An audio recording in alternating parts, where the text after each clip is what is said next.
Plus, more Tulsa County residents are registered to vote now than in 2016's presidential election.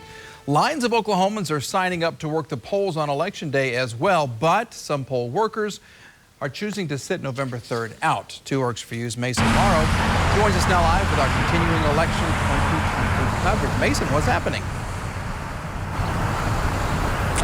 Hey, Mike. Yeah, I'm here in Jenks at Crossroads Church. It's actually a pretty large precinct here in Tulsa County, and you can expect quite a few voters to be here voting in person on November 3rd, and that's actually what has some elderly poll workers concerned that they could actually get coronavirus from the large crowds. But I spoke with one older poll worker who says there's no way he's going to sit out election 2020.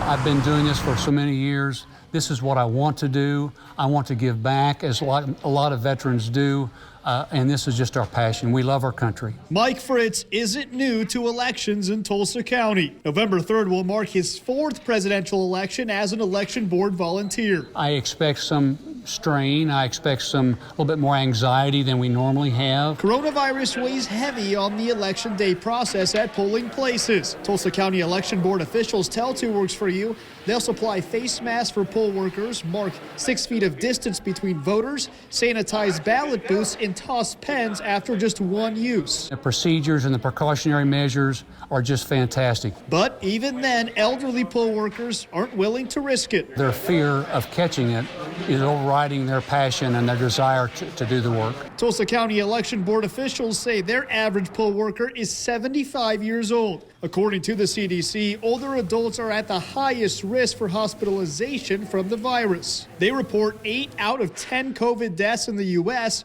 are adults 65 and older. They're just concerned about getting it, and they say we can wait. We can postpone our work until next election or the election after that. But it hasn't stopped younger volunteers signing up to work the polls on November 3rd. Election board officials estimate they've received close to 2,000 applications since August. I'm always recruiting, and I really love to see the excitement. And can I help? What can I do? Do you need more volunteers? I would love to. Can my husband do it? Consider yourself voted, ma'am. Thank you.